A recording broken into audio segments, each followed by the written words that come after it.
Story 1. The Isolated Mansion. It was one of those cold, foggy nights that muffled the usual city sounds, making everything feel eerily quiet. Jack had been delivering food for a popular app for nearly 2 years, but tonight, something felt off. The order that came in around 11:30 p.m. was a large one, way too much food for just one person, but he didn't think much of it. People often ordered in bulk, especially for late-night gatherings. The address, however, was the first warning sign. It was for a mansion on the outskirts of the city, deep into a wooded area where very few people lived. He had to drive through winding, narrow roads for nearly 20 minutes before he finally saw the massive iron gates of the estate. The house loomed in the distance, barely visible through the thick mist that clung to the trees like cobwebs. The app didn't specify a gate code, so he pulled over and texted the customer, "I'm here. Could you open the gate?" After a few minutes, the gate creaked open, but there was no sign of anyone on the other side. Jack assumed it must be automated, though the technology seemed out of place for such an old, decrepit mansion. He drove up the driveway, passing rows of dead trees that seemed to watch him as he approached the front entrance. He grabbed the food and stepped out of his car, looking up at the house. Every window was dark, and there wasn't a single light on inside. Still, he knocked on the heavy wooden door, the sound echoing unnervingly in the empty air. Several minutes passed, and just as Jack was about to leave, the door slowly creaked open by itself, revealing a dimly lit foyer. "Hello?" Jack called, feeling a growing sense of unease. "Food delivery!" No one answered. "Hey, if you don't come out, I'm leaving the food here." Suddenly, a voice echoed from deep inside the house. It was faint, barely audible. "Come in. Just a bit further." Every instinct told Jack to turn around and leave, but he couldn't help himself. He stepped inside, his shoes squeaking on the marble floor as he ventured further into the mansion. The hallway seemed endless, twisting and turning, and the deeper he went, the darker it became. Finally, Jack reached a door at the end of the corridor. It was slightly ajar, and from within, he could hear faint whispers, like a group of people murmuring. He pushed the door open, expecting to see a room full of people, but what he saw instead made his blood run cold. The room was empty, save for a large dining table set for several people. The plates were polished, the silverware gleamed in the dim candlelight, but there was no food, just old, yellowed napkins folded neatly at each place. Above the table hung an enormous, faded portrait of a family, mother, father, and 3 children, smiling, but their eyes seemed to follow Jack as he stood frozen in place. The whispering grew louder, but Jack couldn't tell where it was coming from. Without thinking, he turned on his heel and bolted for the front door, leaving the food on the floor behind him. As he sprinted back to his car, he heard a voice, clearer now, call after him, "Stay for dinner." He didn't stop until he was back in the city, shaking and drenched in sweat. When he looked at his phone, the delivery had been marked complete, but there was no trace of the mansion in his order history. It was as if the house and the customer never existed. Story 2. The Man in the Window. Sarah was in her second week working as a delivery driver. It was easy money, and the late shifts suited her night owl lifestyle. On a quiet Tuesday night, she received an order from an address she didn't recognize. It was for a single meal, a burger and fries, nothing unusual, but the location gave her pause. The house was in an older part of town, known for being somewhat run down.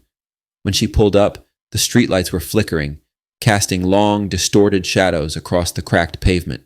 The house itself was small, with peeling paint and boarded-up windows, but the porch light was on, casting an inviting glow. She parked the car, grabbed the food, and headed toward the front door. As she approached, she noticed something strange. In one of the upper windows, she could see the silhouette of a man standing perfectly still, watching her. He didn't move, didn't wave, just stood there, staring. Feeling unnerved, she rang the doorbell. The door opened almost immediately, and an older woman, probably in her late 60s, smiled warmly at her. "Thank you for the delivery, dear," the woman said, her voice shaky but kind. "My husband has been looking forward to his meal." "Of course," Sarah replied, glancing nervously at the window again. The man was still there, his shadow unmoving. Is that your husband up there? The woman's face fell, her eyes growing sad. She shook her head slowly. My husband passed away 5 years ago.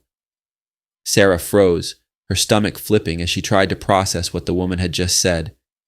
But I thought I saw someone in the window. The woman sighed deeply, her gaze following Sarah's to the window. That's my son, she whispered, her voice barely audible. He's not well. He stays in his room most of the time, watching. Sarah nodded awkwardly, handing over the food as quickly as possible. The woman thanked her again and closed the door. But as Sarah walked back to her car, she couldn't help but glance up at the window one last time. The man was gone. She didn't think much of it until she got home and checked her phone. The order, which should have been marked complete, now showed as canceled. Her tip was gone too. Confused, Sarah contacted support, but they had no record of the delivery at that address. The next day, Sarah asked one of the older drivers about the house. His face turned pale when she mentioned it. No one's lived there in years, he said quietly. The house has been abandoned since the old woman and her son died in a fire about 5 years ago. The fire started in his room. Story 3. The Hidden Cellar. Tom had been a food delivery driver for several months and was used to strange requests, but the one he received that night was by far the weirdest. The order came from a house on the edge of town, a place known for its farmland and isolation. It was nearly midnight when he pulled up to the small rundown house. The instructions were clear. Leave the food by the storm cellar door and don't knock. Tom found the storm cellar easily enough. It was an old, rusty door half buried in the ground next to the house. The grass around it was overgrown, and the hinges looked as though they hadn't been touched in years. He placed the bag of food on the ground and was about to leave when curiosity got the better of him. He crouched down and listened closely, wondering if the customer was inside the cellar. After a few moments of silence, he heard something faint, a soft scratching sound like nails on wood. He backed away quickly, his heart racing, and turned to leave, but then a deep voice called out from inside the cellar. "Help me, please." Tom froze, unsure if he had imagined it. But then the voice came again, louder this time. "Help me, for God's sake!" Panicking, Tom ran to the front door of the house and knocked, hoping to alert the homeowner. No one answered. He knocked again, harder this time, but still nothing. The house was dark and completely silent. Desperate, he pulled out his phone and dialed 911. As he explained the situation to the dispatcher, the scratching from the cellar grew louder, more frantic. But before the police could arrive, the door to the house opened slightly, and an old man stepped out, his eyes wide and wild. "Get out of here!" the old man shouted. "You don't know what you're dealing with!" Tom backed away, too terrified to argue. He jumped into his car and sped off, his heart pounding in his chest. Later that night, he got a call from the police. They found nothing in the cellar, no signs of life, just a few old tools and a rusted-out generator. But Tom never delivered to that part of town again. Something told him that whatever had been scratching at that door wasn't something meant to be found.